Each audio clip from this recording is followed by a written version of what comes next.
उस्ताद मोहतरम से पूछा, हजरत जी आप सहमे हुए हैं, घबराए हुए हैं, उस्ताद मोहतरम खैरियत है?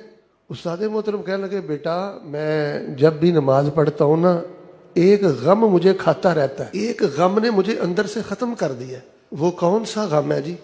बेटे जब भी सलाम फेरता हूँ, नमाज पढ़ता हूँ, नेकी करता हूँ, दिल में एक गम सा रहता है, अगर कल क़यामत वाले दिन अल्लाह पाक ने मेरी नेकियों को कबूल ना किया तो मेरा क्या बनेगा।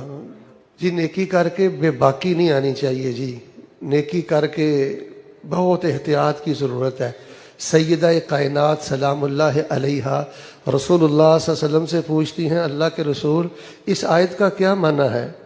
वल्लज़ीन युतून मा आतौ व क़ुलूबुहुम वजिला अन्नहुम इला रब्बिहिम राजिऊन। अल्लाह के रसूल पाक अलैहिस्सलाम मुझे बताइए इस आयत का क्या माना है कि कुछ लोग अल्लाह की राह में देते हैं, रब रब करते हैं, नेकियां करते हैं, वक़ुलूबुहुम वजिला अन्नहुम इला रब्बिहिम राजिऊन, नेकियां करते हैं, रोज़े रखते हैं, तरावी पढ़ते पढ़ाते हैं, नेक अमाल करते हैं, वक़ुलूबुहुम वजिला, उनके दिल डरे होते हैं, वो सहमे होते हैं, घबराए होते हैं, अन्नहुम इला रब्बिहिम राजिऊन, अल्लाह की बारगाह में पेश होना है। अमाल की कबूलियत के मामले में न जाने क्या सिलसिले होंगे। अल्लाह के रसूल अलैहिस्सलाम क्या ये वो लोग हैं जो शराब वगैरह पीते हैं या चोरी वगैरह करते हैं?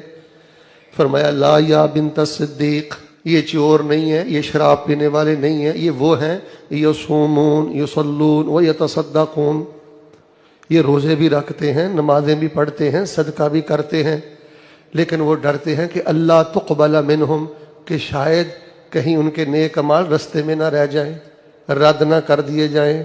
उलाइका युसारिऊन फिल खैरात व हुम लहा साबिकून, जिस बंदे के अंदर ये चिंता हो, ये अंदेशा हो, ये खौफ और खदशा हो नेकी करके कि कहीं मेरी नेकी मेरे मुंह पे ना मार दी जाए, अल्लाह तबारक व तआला उस बंदे के लिए नेकियों के सब दरवाजे खोल देते हैं, वो नेक अमाल में आगे बढ़ जाता है।